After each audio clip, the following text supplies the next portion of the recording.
نماز ہم پڑھتے ہیں، نماز ضروری ہے، کیوں؟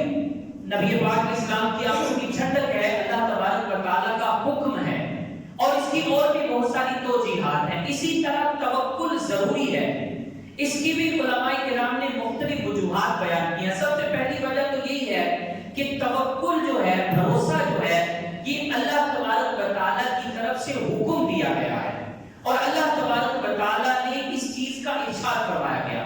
حضرت مریم رضی اللہ تعالی عنہا کا واقعہ قرآن مجید کے 16ویں پارے کے اندر سورہ مریم کے اندر بیان کیا ہے۔ آپ جانتے ہیں، بڑی معروف و مشہور بات ہے، سیدنا مریم رضی اللہ تعالی عنہا کو اللہ تعالیٰ بے موسم پھل عطا فرماتا تھا۔ یہ آپ کی کرامت تھی کہ بے موسم پھل آپ کو ملتے تھے اور تر و تازہ ہوتے تھے، اس سے آپ غذا حاصل کیا کرتی تھی۔ لیکن اللہ تبارک و تعالیٰ نے ان کو بھی یہ حکم ارشاد فرمایا۔ قرآن مجید کے اندر سورہ مریم کے اندر یہ بات باقاعدہ موجود ہے۔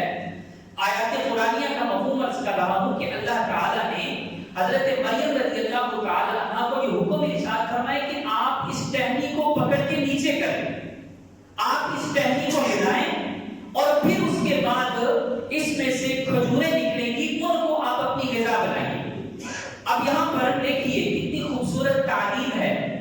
جو مالک و مولا، جو رب ذوالجلال اس چیز پر قادر ہے کہ وہ بے موسم پھل ان کو دے دے، کیا وہ رب اس بات پر قادر نہیں کہ بغیر ٹہنی ہلائے ان کو کھجوریں عطا کر دے؟ یقیناً وہ اس بات پر قادر ہے، لیکن پھر بھی اللہ تبارک و تعالیٰ نے ان کو ارشاد فرمایا کہ بھئی جو تمہارا کام ہے وہ تم کرو، اور جو پھر ہمارا کام ہے وہ ہم کریں گے۔ مطلب کہنے کا یہ ہے کہ ایسا نہیں ہے کہ توکل کا مطلب یہ ہے کہ بندہ اسباب کو بالکل چھوڑ دے، اسباب کو اختیار ہی نہ کرے۔ حضرت سیدنا موسیٰ کلیم اللہ علی نبینا علیہ الصلوۃ والسلام اللہ تعالیٰ کے بڑے لاڈلے نبی ہوئے ہیں۔ قرآن مجید نے ان کے اوصاف بیان کیے، اور یہ وہ اللہ تبارک و تعالیٰ کی کمال کے نبی ہیں کہ جن سے اللہ تبارک و تعالیٰ نے ڈائریکٹ کلام فرمایا۔ حضرت موسیٰ علیہ السلام کو کوئی مرض لاحق ہو گیا، آپ بیمار ہو گئے۔ اس وقت کے جو اطباء تھے، جو ڈاکٹرز تھے، انہوں نے آپ کو ایک میڈیسن ریکمنڈ کی، ایک دوا تجویز کی کہ یا نبی اللہ آپ یہ دوا استعمال کیجئے، اللہ تعالیٰ آپ کو شفا عطا فرمائے گا۔ اب حضرت موسیٰ کلیم اللہ علی نبینا علیہ السلام نے ارشاد فرمایا کہ میرا بھروسہ اللہ کی ذات پر ہے، میں اس دوا کو استعمال نہیں کروں گا۔ بڑی خوبصورت بات ہے، توجہ کے ساتھ سنیے گا، اور ہو سکے تو اس کو یاد کر کے اپنی نسلوں میں بھی یہ لے کر آئیے گا کہ اسباب چھوڑنے کا نام توکل نہیں ہے۔ ہمارے ہاں بے روزگاری کی ایک وجہ یہ بھی ہے کہ ہمارے نوجوان اسباب اختیار نہیں کرتے، وہ بس کہتے ہیں ٹھیک ہے جی آج اللہ نے رزق دیا تو کیا وہ کل دینے پر قادر نہیں؟ یقیناً اللہ تبارک و تعالیٰ رزق دینے پر قادر ہے، لیکن اللہ تبارک و تعالیٰ نے ایک نظام فطرت بنایا ہے۔ اس کائنات کو اللہ تعالیٰ نے عالم اسباب بنایا ہے۔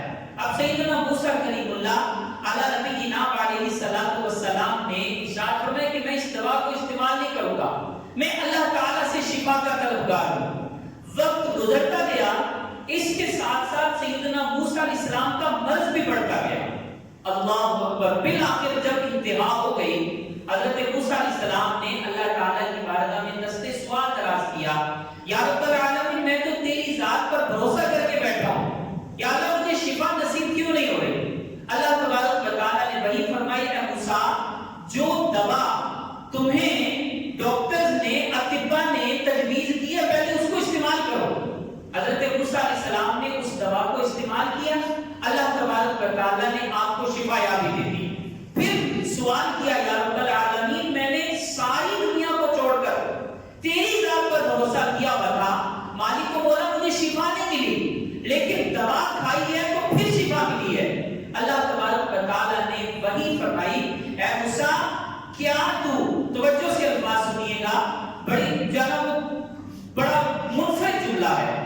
اللہ تبارک و تعالیٰ نے موسیٰ علیہ السلام کی طرف وہی فرمائی، اے موسیٰ کیا تو اپنے توکل کے ذریعے میرے